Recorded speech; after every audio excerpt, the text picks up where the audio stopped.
ഇന്ന് ഞാൻ സംസാരിക്കാൻ ഉദ്ദേശിക്കുന്ന വിഷയം സ്ത്രീകളും മാനസികാരോഗ്യം എന്നുള്ളതാണ്. നമുക്ക് ആദ്യം ആരോഗ്യം എന്താണെന്ന് നോക്കാം. ലോകാരോഗ്യ സംഘടനയുടെ നിർവചന പ്രകാരം ആരോഗ്യം എന്നുള്ളത് ശാരീരികവും മാനസികവും സാമൂഹികമായ ഒരു സുസ്ഥിതിയാണ്, അല്ലാതെ അസുഖമില്ലാത്ത അവസ്ഥയല്ല. അപ്പോൾ മാനസികാരോഗ്യമോ? മാനസിക ആരോഗ്യമുള്ള ഒരു വ്യക്തിക്ക് സ്വന്തം കഴിവുകളെ തിരിച്ചറിഞ്ഞ് പ്രതിസന്ധി ഘട്ടങ്ങൾ ഉണ്ടായാൽ അതിനെ ഫലപ്രദമായി നേരിട്ട് ഒരു ഫലദായകമായ ഒരു ശുശ്രൂഷ തൻ്റെ ചുറ്റുപാടുമുള്ള ലോകത്തിന് കൊടുക്കാൻ സാധിക്കും. അങ്ങനെയുള്ളൊരു വ്യക്തിക്കാണ് മാനസിക ആരോഗ്യമുണ്ടെന്ന് പറയുന്നത്. ഇപ്പോൾ ഈ സ്ത്രീകളുടെ മാനസിക ആരോഗ്യത്തെക്കുറിച്ച് പറയാനുള്ള കാര്യം എന്ന് പറഞ്ഞാൽ, നമ്മൾ മാനസിക ആരോഗ്യത്തിന് ശാരീരിക ആരോഗ്യത്തിന് കൊടുക്കുന്ന പ്രാധാന്യം കൊടുക്കാറില്ല. ഒരു ശാരീരിക അസുഖമുള്ള ഒരു വ്യക്തി ഒരു ഫിസിഷ്യനെ പോയി കാണാൻ മടിക്കാറില്ല. എന്നാൽ മാനസികമായിട്ട് ബുദ്ധിമുട്ടുള്ള ഒരാൾ സൈക്യാട്രിസ്റ്റിനെ കാണാനായിട്ട് വളരെയധികം വിഷമത്തോടു കൂടിയാണ്. എന്ന് വെച്ചാൽ അവർക്ക് അതിനോടൊരു താല്പര്യമില്ല. സമൂഹം നമ്മളെക്കുറിച്ച് എന്തു പറയും എന്നുള്ള ഒരു ചിന്തയാണ് അവർ അതിന് പിന്നോട്ട് വലിക്കുന്നത്. അപ്പോൾ നമുക്ക് ഈ ഒരു നമ്മളിങ്ങനെ ഇതൊക്കെ സംസാരിക്കുമ്പോൾ നമുക്ക് ഈ അസുഖം വന്നു കഴിഞ്ഞാൽ അത് നമ്മൾ തക്ക സമയത്ത് തിരിച്ചറിഞ്ഞ് അതിന് തീർച്ചയായിട്ടും അതിനുള്ള പ്രതിവിധികളുണ്ട് എന്നൊക്കെ മനസ്സിലാക്കാൻ വേണ്ടിയാണ് ഇങ്ങനെ നമ്മൾ ഈ സംസാരം നടത്തുന്നത്. അപ്പോൾ നമ്മൾ ചിന്തിക്കേണ്ട ഒരു കാര്യം എന്ന് പറഞ്ഞു കഴിഞ്ഞാൽ, സ്ത്രീകൾക്ക് പുരുഷന്മാരെ അപേക്ഷിച്ച് ഡിപ്രഷനുള്ള ചാൻസ് കൂടുതലാണ്. ഇരട്ടി ചാൻസാണ് പുരുഷന്മാരെ അപേക്ഷിച്ച് സ്ത്രീകൾക്ക് വിഷാദ രോഗം വരാനുള്ള സാധ്യത. അപ്പോൾ നമ്മൾ വിചാരിക്കും സാധാരണഗതിയിൽ ഒരു പരീക്ഷ തോറ്റു, അല്ലെങ്കിൽ എന്തെങ്കിലും ഒരു പ്രേമ നൈരാശ്യം ഉണ്ടായി, അല്ലെങ്കിൽ എന്തെങ്കിലും ഒരു ജീവിതത്തിൽ എന്തെങ്കിലും ഒരു പ്രതിസന്ധി ഉണ്ടായി, അങ്ങനെ വരുമ്പോൾ സാധാരണ എല്ലാവർക്കും ഒരു വിഷമം വരാറുണ്ട്. ഈ വിഷമം എന്ന് പറയുന്നത് ഒരിക്കലും ഡിപ്രഷനല്ല. ഈ ഡിപ്രസീവ് ഡിസോർഡർ അഥവാ മേജർ ഡിപ്രസീവ് ഡിസോർഡർ എന്ന് പറയണമെങ്കിൽ സ്ത്രീകൾക്ക് കൂടുതലായിട്ട് വരുന്ന ഒരു അസുഖം ഇതായതുകൊണ്ടാണ് ഡിപ്രസീവ് ഡിസോർഡറിനെ കുറിച്ച് കൂടുതലായിട്ട് പറയുന്നത്.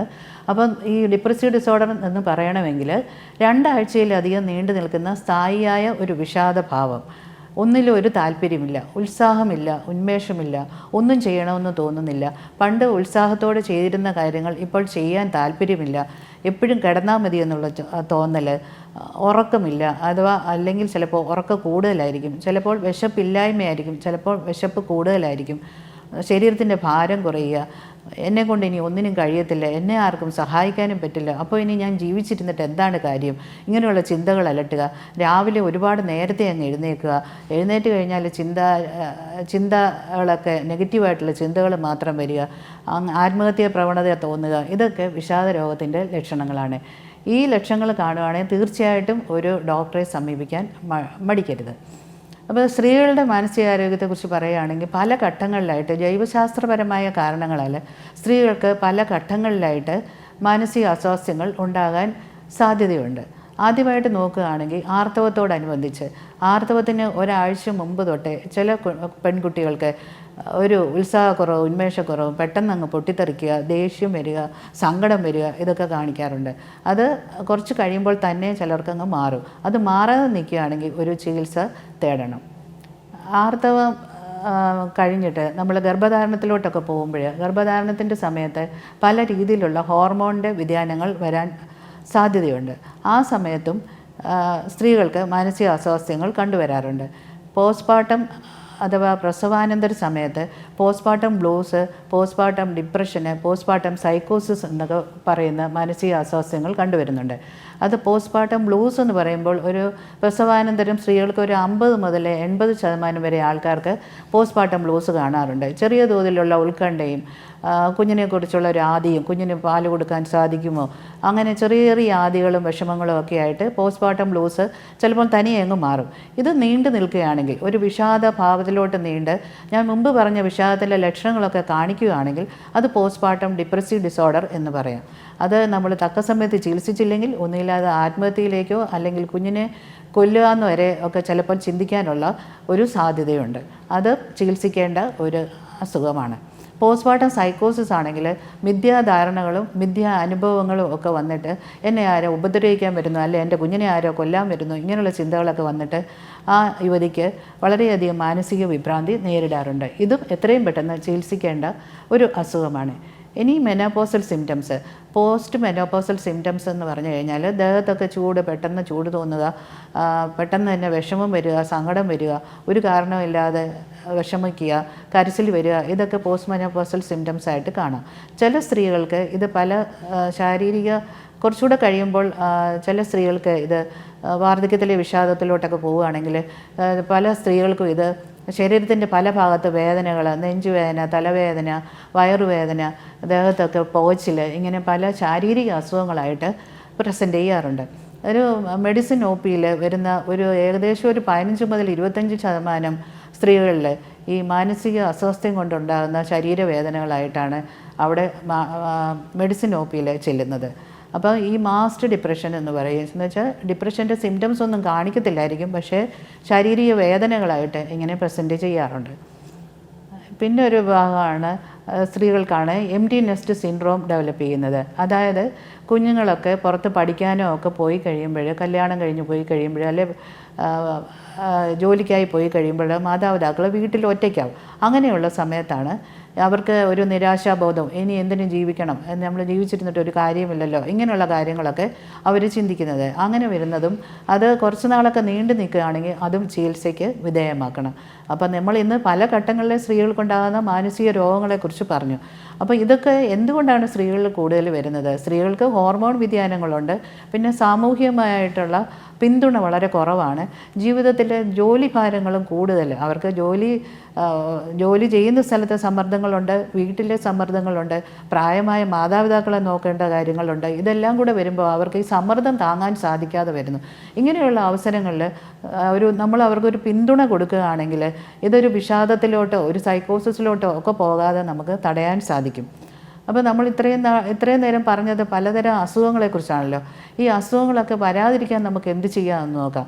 അസുഖങ്ങൾ വരാതിരിക്കണമെങ്കിൽ നമ്മൾ ചിട്ടയായ ജീവിതശൈലി സ്വീകരിക്കണം. ജീവിതശൈലി ക്രമീകരിക്കുക എന്ന് പറഞ്ഞു കഴിഞ്ഞാൽ സമീകൃതമായ ആഹാരം കഴിക്കുക, ധാരാളം വെള്ളം കുടിക്കുക, കൃത്യസമയത്ത് ഉറങ്ങാൻ കിടക്കുക, കൃത്യസമയത്ത് എഴുന്നേൽക്കുക, ഒരു ഹോബി കണ്ടുപിടിച്ച് അതിൽ സമയം ചെലവഴിക്കുക, നല്ല സാമൂഹ്യ ബന്ധങ്ങൾ കാത്തു സൂക്ഷിക്കുക, സാമൂഹ്യ ബന്ധങ്ങളിൽ വിള്ളലുണ്ടാകാതെ നോക്കണം, ചുറ്റുപാടുമായിട്ട് നല്ലൊരു ബന്ധം സ്ഥാപിക്കുക. ഏറ്റവും പ്രധാനമായിട്ട് നമ്മൾ നന്ദിയുള്ളവരായിരിക്കണം. ഗ്രാറ്റിറ്റ്യൂഡ് വളരെയധികം മാനസിക ആരോഗ്യം കാത്തു സൂക്ഷിക്കുന്ന ഒരു സംഗതിയാണ്. മാനസിക അസുഖങ്ങൾ എങ്ങനെയാണ് ഉണ്ടാകുന്നതെന്ന് നോക്കാം. മാനസിക അസുഖങ്ങൾ ഉണ്ടാകണമെങ്കിൽ മസ്തിഷ്കത്തിൻ്റെ ചില രാസവ്യതിയാനങ്ങൾ സംഭവിക്കുമ്പോഴാണ് മാനസിക അസുഖങ്ങൾ ഉണ്ടാകുന്നത്. തലച്ചോറിലെ ചില ന്യൂറോ ട്രാൻസ്മിറ്റേഴ്സ് അതിൻ്റെ ചേഞ്ചസ് വരുമ്പോഴാണ് മാനസികമായിട്ടുള്ള അസുഖങ്ങളായിട്ട് അത് പ്രത്യക്ഷപ്പെടുന്നത്. സീറോട്ടോണിൻ, നോറെപ്പിനെഫ്രിൻ, ഡോപ്പമിൻ എന്നീ ചില കെമിക്കൽസിൻ്റെ ചേഞ്ചസ് വരുമ്പോഴാണ് മാനസിക അസുഖങ്ങൾ ആയിട്ട് അത് പ്രത്യക്ഷപ്പെടുന്നത്.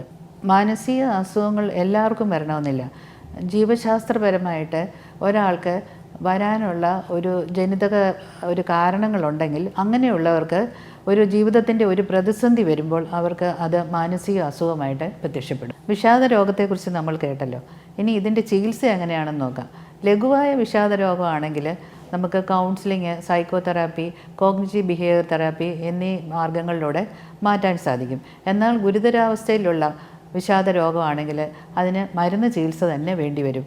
സാധാരണഗതിയിൽ 9 മാസം മുതൽ 12 മാസം വരെ മരുന്നുകൾ കൊടുക്കുകയാണെങ്കിൽ വിഷാദരോഗം മാറ്റാൻ സാധിക്കും. പക്ഷേ പലപ്പോഴും സമൂഹത്തിൽ കണ്ടുവരുന്ന ഒരു അബദ്ധം എന്ന് പറയുന്നത് വിഷാദരോഗ ലക്ഷണങ്ങൾ മാറിക്കഴിയുമ്പോൾ തന്നെ രോഗികൾ മരുന്ന് നിർത്തുകയാണ് ചെയ്യുന്നത്.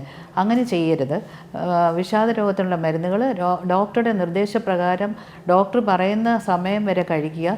അതിനുശേഷം ഡോക്ടറുടെ നിർദ്ദേശപ്രകാരം മാത്രം മരുന്ന് നിർത്തുക. അങ്ങനെ ചെയ്താൽ വീണ്ടും വരാതിരിക്കാനുള്ള ഒരു പ്രതിരോധ മാർഗമായിട്ട് നമുക്ക് അതിനെ കരുതാവുന്നതേ ഉള്ളൂ. അപ്പോൾ കൃത്യസമയത്ത് മരുന്ന് കഴിക്കുക. സൂപ്പർവൈസ്ഡ് ആയിട്ടുള്ള മെഡിക്കേഷൻ, അതായത് ആരെങ്കിലും വീട്ടിലിരുന്ന് കൃത്യമായിട്ട് മരുന്ന് എടുത്തു കൊടുക്കുകയാണെങ്കിൽ രോഗിക്ക് അത് സഹായകരമായിരിക്കും. അങ്ങനെ ചെയ്യുമ്പോൾ വളരെ പെട്ടെന്ന് തന്നെ രോഗം സൗഖ്യമാകാൻ ഇടയാകും. പിന്നെ നമുക്ക് റെസിസ്റ്റൻ്റായിട്ട് ഡിപ്രഷൻ നിൽക്കുകയാണെങ്കിൽ, അതായത് നമ്മുടെ മരുന്ന് ചികിത്സ കൊണ്ട് മാറുന്നില്ലെങ്കിൽ മാത്രം ഇലക്ട്രോ കൺവൾസീവ് തെറാപ്പി അഥവാ ECT എന്നൊരു മാർഗം ഉപയോഗിക്കാറുണ്ട്. അത് മാധ്യമങ്ങളിലൊക്കെ വളരെ ഭീകരമായിട്ട് ചിത്രീകരിക്കുന്നെങ്കിലും അങ്ങനെയൊന്നുമല്ല. യഥാർത്ഥത്തിൽ അനസ്തേഷ്യ കൊടുത്തിട്ടാണ് ECT കൊടുക്കുന്നത്. അതുകൊണ്ട് രോഗിക്ക് വേദനയൊന്നും അറിയത്തില്ല. രോഗി അറിയാതെ തന്നെ രോഗിക്ക് ഒരു ബുദ്ധിമുട്ടും ഉണ്ടാകാതെ തന്നെ ബന്ധുക്കളുടെ സമ്മതത്തോടു കൂടി മാത്രമേ നമ്മൾ ഇലക്ട്രോ കൺവൾസീവ് തെറാപ്പി ചെയ്യാറുള്ളൂ. രോഗിയോട് നമ്മളത് പറയാറുണ്ട്. അതുകൊണ്ട് അതും ഒരു വിഷമമുള്ള ഒരു കാര്യമല്ല. അങ്ങനെ വേണേലും ചികിത്സിക്കാൻ സാധിക്കും. ഗുരുതരമായിട്ടുള്ളതും ആത്മഹത്യാ പ്രവണത കാണിക്കുന്നതുമായിട്ടുള്ള റെസിസ്റ്റൻ്റായിട്ട് നിൽക്കുന്ന ഡിപ്രഷന് മാത്രമേ അത് ചെയ്യാറുള്ളൂ. സാധാരണഗതിയിൽ മരുന്ന് ചികിത്സ കൊണ്ട് തന്നെ ഡിപ്രസീവ് ഡിസോർഡർ വ്യത്യാസം വരും. നല്ല മാനസിക ആരോഗ്യം കൈവരുത്താൻ നമുക്ക് എന്തെല്ലാം ചെയ്യാമെന്ന് നോക്കുക. ആദ്യമായിട്ട് ചിട്ടയായ ജീവിതശൈലി സ്വീകരിക്കുക.